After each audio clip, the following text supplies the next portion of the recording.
It's the holiday season, and you know what that means. Family time, fires, sitting by the fire, setting fires, and Christmas movies. Earlier this year, I found one of the most tonally insane and confusing Christmas movies I've ever seen, and I have been waiting all year to talk to you about it. It answers the age-old question of what if there was a Christmas movie where Michael Shannon is playing a deeply troubled man who finds out that his wife, along with a good portion of his town, are furries. It's your Uncle Herman here. I'm still an alpha male who you will never catch using AI, and this is the furry Christmas movie that rocked my world, Pottersville. The movie begins in its namesake town of Pottersville, a small town in rural America fallen on hard times after the local mill has closed down. It's a classic movie situation. There always has to be a mill or a factory closing down somewhere in middle America that's somehow going to be saved by the Christmas spirit, or a young plant boy. I think that was the plot of The Odd Life of Timothy Green, right? A plant boy saved a pencil factory and then he died. Anyway, it might be Christmas time, but this is not a holly jolly Christmas feel-good movie. This movie has an unshakable darkness to it that makes you feel like you're watching it from inside a sarcopod. And a lot of that is down to our protagonist, a general store owner called Maynard, played by Michael Shannon. And at the top of the movie when we meet him, he's not supposed to be lonely and depressed yet, but you see in his eyes that this is a deeply troubled individual. And this is where he's starting. This is him pre-losing everything. He just can't relate to the average person's joie de vivre, it seems. His shop assistant Parker, played by Judy Greer, is doing a lot of heavy lifting in terms of the general store's charisma, uniqueness, nerve, and talent. Even when Maynard is doing a good deed, like letting people keep tabs at his general store and adding in free treats for kids, even when he's doing these sweet, joyful things, he has the eyes and demeanor of a freshly abandoned dog. You just know that he has a rich,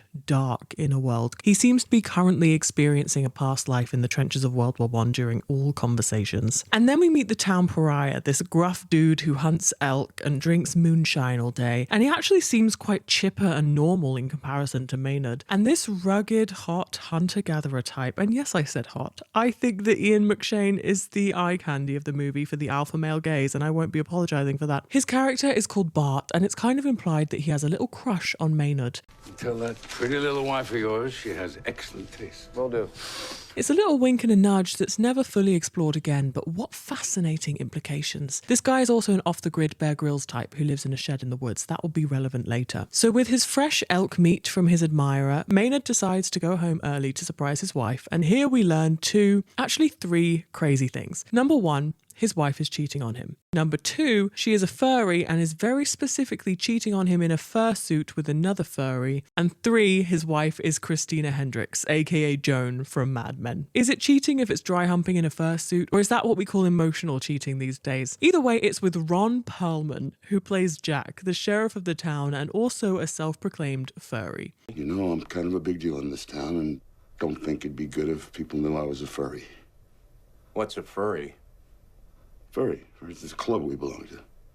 It's at this point I should say that I'm not a furry myself, but I do know a lot about furries, having been on Tumblr quite incessantly between 2012 and 2015, to the point where my extensive knowledge has been used against me within my friend group to accuse me of being a furry, and the more defensive I get, the more I seem like a furry, and I don't have a problem with it, it just doesn't represent me. I don't have a fursuit. You guys would know if I had a fursuit. But anyway, I know enough to know that this movie has a real problem with these fursuits, because some of them are real furry fursuits, and then others, like the main character's wife, just have like Times Square Easter Bunny costumes, which is not the same. It's not the same. If you're going to make a movie about furries, you have to give them all fursuits. That's kind of the whole thing. And if you don't know the difference, this is Christina Hendricks' Times Square bunny suit, and this is what a real bunny furry would look like. Jack's one is more accurate though. For some reason, he gets a real fursuit, but they didn't prioritize the main character's wife. I'm not beating the furry allegations at all, and this video is going to be used against me. I just know it. But the fourth crazy thing about this scene is that Maynard does not really react at all in any way in the face upon learning that his wife is having a furry affair whilst he's at work, and then goes on to tell him that she's bored in their relationship. He gives us nothing. He puts up a little bit of a fight, but then ultimately accepts it and stays friends with Jack throughout the movie. This is a man who resigned to life a long time ago. He doesn't have any fight left in him, and I don't know if he has in this life. Maybe that left him 2 lives ago in 1916. Now, Jack the sheriff is an interesting character because he is heavily involved in the local furry community, which in this town is specifically 32 people, and it's also a club. It's not something you do individually or online. This is a local club of furries. But of course, Jack is also the sheriff, and so nobody can find out that he's a furry. So why he would take his mask off in front of the general store owner, I'm not sure. He had the perfect disguise there, and he just gave it up so easily. So Maynard drives back to the store in a rage after finding out that his wife is cheating on him and is also a furry and wants to end their relationship as a whole, and he drives away listening to the Alvin and the Chipmunks version of We Wish You a Merry Christmas. It's such a choice, and they had to go and pay for that music, which makes it even funnier. It seems like this character has the CD in his car ready to go, and that made me laugh so much. And now here's where the plot really thickens. I would say it thickens into a moose though, as a lot of holes appear too. So Maynard is so distraught that he gets drunk on moonshine and decides in his drunken state to dress up as a gorilla, which is a costume that he had for sale in the store apparently, except for the mask, which he found in his Halloween box. And in this state, he walks around town at night and really adopts the personality of a gorilla. He's growling, he's jumping around, he's pissed off.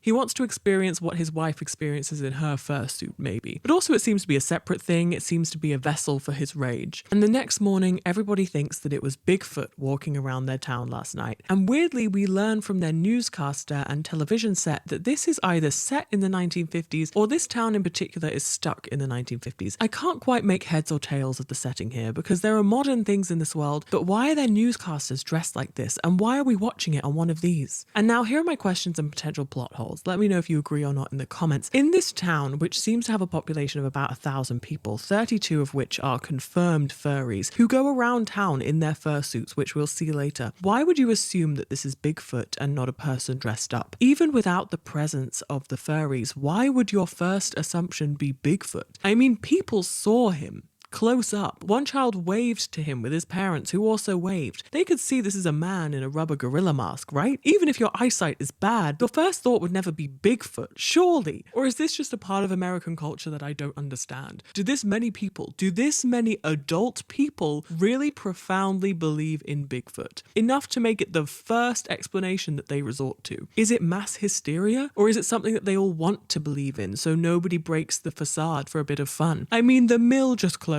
down. This is a group of unemployed people looking for a distraction. Maybe they're all just buying into it for a laugh. And Maynard's reaction to all of this, once he realizes that his drunken self is the Bigfoot in question, he stuffs his costume into a bag and takes it straight to the sheriff, who is also his best friend Jack, the furry, and he decides he wants to confess. Jack uses this time to assure Maynard that his furry thing is more about the costumes than anything romantic or sexual, which is an inconsistency in this movie actually. You see, furries are constantly represented as something sexual, but it's not actual sex. It's rubbing up against each other in costumes. But I think he's lying when he says it's nothing sexual and it's just about the costumes, because if so, why were you in Christina Hendricks' bedroom making animal noises together, just the two of you? If this is a costume club, why are we in her bedroom alone in the middle of the day? And it's established as if Maynard's wife is cheating on him, so we can't really go back on this fact. It has to be something more than the costumes. This is some sort of romance. Maynard doesn't get to admit that he is Bigfoot during this conversation, as Jack has to take a call, and Maynard is a non-confrontational man. He's not going to push his agenda. Hello? Yeah, this is Sheriff Clark. Okay. He's just going to slip away and bump into his wife out and about, but she can't really talk right now because she is far too enormously turned on by the prospect of Bigfoot being in town. I just can't right now. I've got something to do. What's more important? Bigfoot.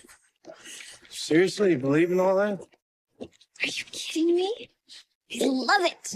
It's the most exciting thing to happen in this town for decades. This is interesting. So is she turned on because she knows it's a person in a suit and this is a furry thing? Or is she turned on by something new and exciting happening in her life? Or is she actually attracted to real life animalistic beings? I'm not sure even the screenwriter knows the answer to my question, to be honest, because I get the sense that he thought furries equals comedy, Bigfoot equals furry adjacent, and also winter, therefore I will write Winter Bigfoot Christmas movie with furries. For better, for worse, for richer, for poorer, in sickness and in health, until death do us part. Either that or the writer is a furry and has made the furry aspect inconsistent on purpose to throw us off the scent and make us assume that he doesn't know much about furries, when in fact he knows everything about furries and is one. I mean, real furries were invited onto this set in their fursuits. They are involved, according to furaffinity.net. Hi, this is Editing Herman. I actually found out some crazy information on furaffinity.net. According to this person who got their picture taken with Ron Perlman, they were asked to make 23 fursuits in 3 months for this movie, and they couldn't. So instead, they used half real furries and half crappy mascot costumes, which explains why half of them are crappy mascot costumes. It still doesn't explain why they used a mascot costume for one of the main characters, though. Surely she should have had a real one. But this means that some poor producer or costume intern on this movie was tasked with finding and reaching out to local furries in the area and asking for their help. God, to be privy to those email chains, release those files. Since Maynard's wife is so turned on by the presence of Bigfoot, Maynard decides he will not come clean and will instead keep being Bigfoot every night. I guess in an attempt to win her back, or just for himself. To know that it's actually him that's made her so excited for seemingly the first time in years seems to be enough to keep dressing as a gorilla every night. And this is a huge win for everyone. Business in the town is booming now. Never mind the closed mill. They have Bigfoot tours, they have Bigfoot merch, they have Bigfoot hot dogs. You'd think that the whole town would be up at night trying to get photos and videos of Bigfoot and then would quickly realize it's just a guy in a gorilla costume, but they don't. Or if they do, they don't realize. They're having fun. It's Bigfoot Town now, and you know what that means? Hollywood is coming to town. A TV production is coming to town to make a show out of hunting Bigfoot. This show is very famous in the world of the movie. It seems to be a Steve Irwin crocodile hunter type phenomenon, but instead of crocodiles, this guy is hunting mythical monsters. He has somehow hunted the Loch Ness Monster, the Chupacabra, and the Yeti. Now, what could this possibly mean? How does he hunt creatures that don't exist? Is it another thing where the audience just suspends its disbelief and enjoys whatever the production crew do to make it seem real? Or do they actually think he's hunting them? Or do all mythical creatures just simply exist in this world? Is this their crocodile hunter? Also, this crew seemingly don't film the show at any scheduled time. They just wait around for a town to start reporting sightings of a creature and then immediately fly by helicopter to said town. This implies that there must be some element of belief that they're actually going to find something though, because if it was all fake, they could just film that anywhere at any scheduled time. And who is playing the Steve Irwin ripoff? It's this guy, Thomas Lennon, doing a fake Australian accent. There's a rumor floating around there may be a Sasquatch in these pants. You know when this guy lets a production give him blonde highlights in his hair that we mean business. We had Uncle Ned in 17 Again, Jim Dangle in Reno 911, and now Brock Masterson in Pottersville. I actually laughed for the first time in this movie when he needlessly converted feet to meters. He must have been 10 feet tall. As big as a 3 tree. meters. It's not even a joke, it's just a fact. And every time he says the word squatch in his fake accent. This was definitely a squatch. Considering this is supposed to be a comedy film, I would say that Thomas Lennon is doing most, if not all, of the heavy lifting. This is dedicated to Nelson Mandela. Sorry. Almost chokes me up. Thank you. Both Brock and Jack have severely underutilized female assistants who are very much seen and not heard and feel like an afterthought in a way that is a little offensive. Brock has legendary actress 𝘁𝗄𝗄 playing his assistant, Eileen, and Ron Perlman has his own real-life daughter, Blake Perlman, playing his sidekick, Tammy, whose only real lines are repeating what he says. So that's a strange dad-daughter dynamic that I don't want to ever unpack. Now these are not toys. Not a toy, right? Because I swear I will drag you down to the station and I will drug test your butt. He will drug test your butt. Also, Christina Hendricks is shamelessly on the hunt for new furries. She is horned up, and I kind of respect her hustle, to be honest. You were so brave. Do you ever, dress up like the animals you're in search of? You know, like camouflage? Can't say that I have, but I like your thinking. So we're half an hour into the movie and we're doing a hard pivot now. This becomes about Brock's TV show being made and the town helping Brock hunt down Bigfoot, which is of course Michael Shannon messing with them. And a new rivalry emerges between Brock and the hot wilderness man Bart. You see, Brock isn't really an outdoorsy type. He's just pretending to be for TV. He's actually American, putting on an Australian accent for some reason, and he wants to make movies. He's just here for the money. I mean, if I catch Bigfoot, that's our biggest episode ever. No way to top that. Perfect time to retire Brock, blaze of glory, start doing movies like we talked about. Bart, on the other hand, is the real deal. He's actually what Brock is trying to represent. He's a real Bear Grylls. He has no ego on him, just a love of the game. And he's reluctantly recruited to help out with the show as the local hunting and animal expert. And he doesn't really seem to believe that Bigfoot is out there, but he does think that there's something and he wants to catch it and find out what it is, I think. Or maybe he does believe Bigfoot is out there. It seems like it's an accepted fact that Bigfoot is real and in this town. I'll catch him. And it'll give you a hell of a lot more than one TV show. So we go behind the scenes of the show, and Brock does all of this nonsense, and he's mean to his crew and a huge diva, and it's expected that the crew will be making the animal sounds. So there is an element of all of this is fake. In which case, why would they come here? They could have made fake Bigfoot sounds anywhere. But anyway, Michael Shannon is standing by and decides to start making noises of his own to mess with them. And once again, how does nobody in the crew notice that this is a guy in a rubber mask? So Brock gets scared for real and doesn't want to continue filming here. And poor 𝘁𝗂 has to convince him that catching Bigfoot will make him a star. So they both do believe that Bigfoot is really out there and they are really going to catch him. So you might be thinking that we're losing the furry element at this point, but don't worry. It will return. Let's not forget that one of these guys is a furry. Just because he's not dressed as a furry doesn't mean he isn't one. It does mean that every time I see 𝘁𝗵𝘁 from now on, which is a lot because I like the way that he uses Instagram, I immediately think furry. We learn that Parker's the only kid around here with her head screwed on, when she posits that obviously this is just a guy pretending to be Bigfoot. Well, how do you know it's someone pretending? Because there's no such thing as Bigfoot. You see, she's not like other girls. She doesn't believe in this. And then her suspicions are confirmed when she finds the costume in Maynard's back room, and the director seemed to tell her to twist her head like a little dog upon finding out this information. And then she cries. We then get this shot of Michael Shannon as the echoes of all the townspeople play out in his head. So that's horrible news for anyone who was hoping to have a normal time today, although that kind of left us a long time ago. Meanwhile, on the boys' trip, which is Brock, Bart, and Jack, they start hearing a bunch of animal sounds and they think they've finally found Bigfoot. But what they've actually found is a furry meetup. I told you they would come back. Jack tries to shut it all down and avert people's attention, but then he gets super turned on. And he's overcome, and Brock is enjoying it too, and the furries start chanting, "One of us," and Jack gets to stand up and deliver the message of the movie, which seems to be that furries are people too, and anyone could be one. The hell's a furry? A furry is a person.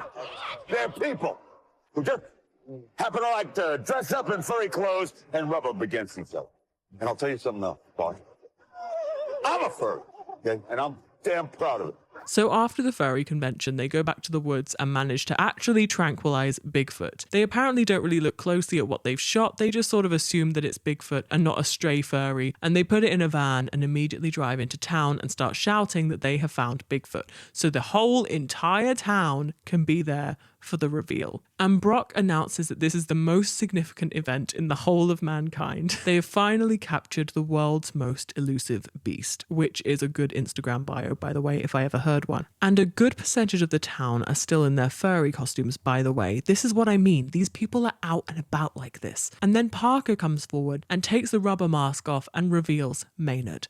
Which suggests that if she hadn't taken off the rubber mask, they would have all just assumed that this was Bigfoot. Even seeing him up close, they really have guy in gorilla mask blindness. They thought this was a creature. So Brock threatens to sue the whole of Pottersville for $150 million in damages. And there goes Christmas. There goes Christmas. And we can all kiss a Happy New Year goodbye. Maynard has to move out. The general store is empty. The Bigfoot craze has died down. Everyone's disappointed. Everyone's sad. The whole town has lost everything again. Someone has to save Christmas, and that someone will be Parker, who tells the townsfolk that despite his weird vibe, Maynard is actually a wonderful guy who has given them all generous tabs at his general store, and he can't even afford to keep the store open if he wanted to because he is a bad businessman. He let every single person in the town keep a tab at his general store so that they could pay him later. They could Klarna their shops. But he actually never wrote a single person's tab down, and he was just giving everything in his store away for free. What a terrible, terrible business model. Generous, yes, but how the hell did he afford to keep it open? What sort of family money is he sitting on? So then the town comes together to pay their debts to Maynard, and Christmas is saved. And the moral of the story, apart from that furries are people and anyone could be one, the second moral of the story is that he didn't have to become Bigfoot to save the town. He just had to be himself. Although,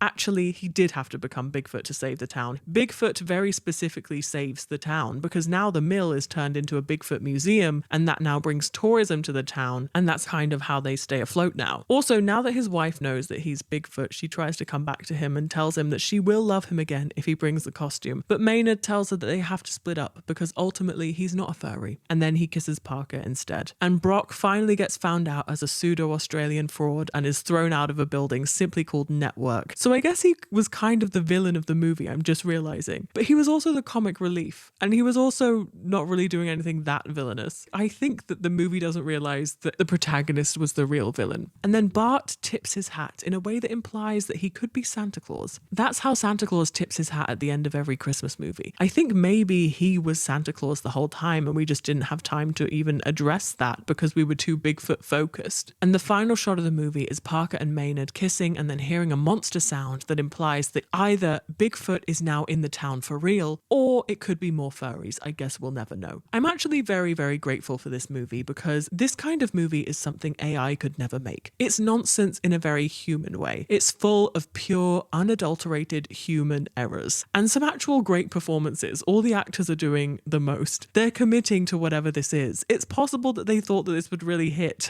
And I gotta be honest, I think it kind of hit with me. I don't know for sure though. I might have had a bit of something in my system still when I watched it. But I would show this to my family at Christmas. I would make them watch this. It's a bonding experience. I'm compelled. Let me know your thoughts in the comments. I have, as always, been your Uncle Herman. Have happy holidays, you guys. We're going to be fine. We're going to get through this and we're going to be fine. There are things we can hang on to, right? Right?